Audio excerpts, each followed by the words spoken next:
So hopefully you can see my slide. Daryl's segued really brilliantly into what I wanted to talk about. So following on from what Sarah and Mike have been talking about, is obviously lots of staff in the region going through organisational change at the moment. So what we've done is tried to pull together a few of the resources that are there.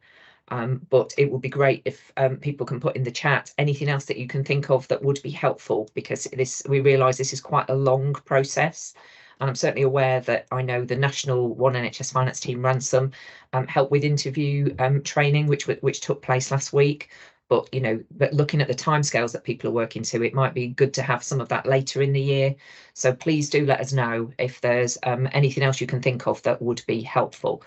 In terms of what's already on there, I had a look through the Skills Development Network in terms of items that were oh, my slide's not showing. Sorry, let me pop it up. Thank you. Oh dear, it's today is the day of technology. So technology. So hopefully you can see that one now. Give us a thumbs up. Yeah, brilliant. So had a look through the Skills Development Network and had a look at, so I've stripped out all the things that you'd expect to be on there around Power BI, not level 6, but other levels, and Excel, and tried to pull out those kind of courses that are more on the softer skills side.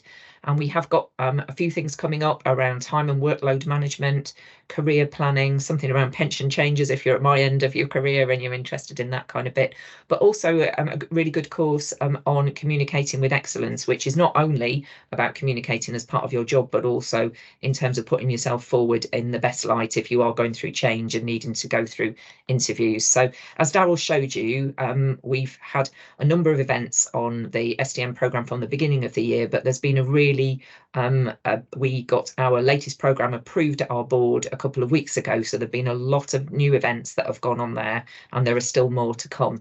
So do keep an eye on the Skills Development Network site to have a look at what's coming up. And hopefully, if you don't already receive them, you can get yourself signed up to get the updates from Lizzie that tell you all the new events that have gone on there. In terms of One NHS Finance, also lots of events, not so much at the moment around supporting people going through change, but we will, and we've got ONF colleagues on the call, so hopefully they're hearing this, that there is still a demand and lots of change that people are about to go through. But there's an awful lot of events on there in terms of wider things that you can get involved in. And in particular, a really, really big ask of mine at the moment is for people to get involved in being an assessor for accreditation. When I come onto my session at the end, we've had a really great response across the region in terms of organisations going for their level 1 accreditation. But what that means is we've now got a bit of a gap in terms of people, we've got a real need for people to help us get people through their level 2 and level 3 accreditation. And becoming an assessor is just a fantastic thing to do. It does take a little bit of your time, but it's a great way to get involved in other organisations, have a bit of a nosy around, meet people, find out what's going on, and it's just a really great thing to do. Darryl, did you want to come in on that one? Yeah, just to say that we don't chuck you in the deep end, so you will be paired with an experienced assessor, and if you're unlucky, it might be Daryl, myself, or Jane.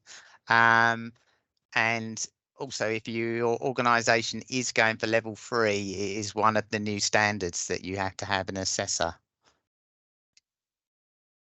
Thanks, Daryl. So yeah, certainly go along to the training. The next session is next week. It's a couple of hours long. It's no commitment. You can find out all about it, meet a few people there, and then if it's something that you think is for you, then please do consider doing that. Caroline, did you want to come in?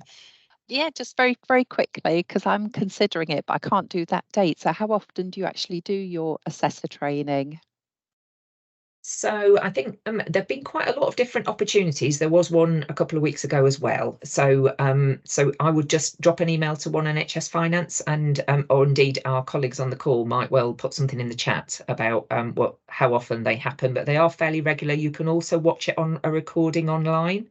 And I'm sure if you said that you'd done that, that would also be, it's really just about it's quite straightforward training, just takes you through the process, explains a little bit about what you need to do as being an assessor. So I'm sure if you watch the online version, Okay. and did that would be, well, I'm talking for my ONF colleagues, but I would certainly think that would be sufficient. Okay, and a follow-up question is part of that, would it tell you how much time you'd have to commit if you did actually become an assessor? Because I think that's kind of critical to know. Yes, I think it would. Daryl, you've done Okay. loads of assessments. What sort of time would you say it takes? So I guess walking through it quite quickly, you might have an initial half-an-hour meeting where you meet with the assessor team to explain the process and what's going to happen. Then it's about assessing the evidence. What we try and do is ensure that there are two assessors working together, and then what we can do is split the evidence in half effectively, and then which then I guess cuts the workload down. You might need to allow perhaps a day to assess all of that evidence, depending on how much there is. You then will have another follow-up meeting, probably no longer than half an hour, to just check in with the assessing organisation, pick up if we've got any gaps, talk to them about the gaps, see if we can get some extra evidence, and give them an indication of how it's going, which is normally positive. Then for level 2s and level 3s, you have a couple of formal meetings. If you were struggling for time, and only one of the individual assessors could attend that meeting, that's not a problem. We've worked through that before, and then it's just a case of getting the report written up. You tend to find that probably the more experienced assessor will coordinate the report writing the first time round, and then just get input from a first timer.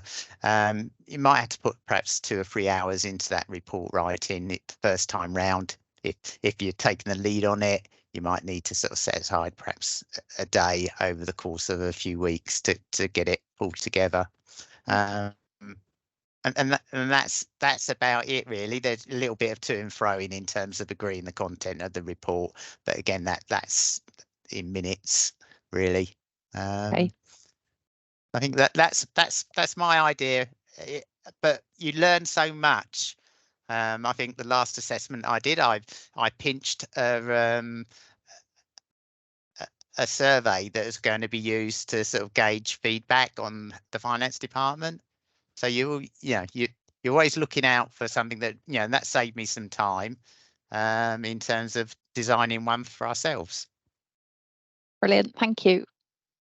Brilliant, thank you. And I was just going to say the same, actually. There's just loads to learn as part of it. So it's one of those where you're really sort of paying forward. You get kind of, it does take some of your time, but actually in terms of the kind of contacts and the things that you can steal with pride as part of it, I think it kind of pays you back more than the time you put in. But anyway, enough about that. But please do consider being an assessor, and I will find out from One NHS Finance for you, Caroline, if when the next dates are, and if it's okay just to watch it online, and we'll let people know.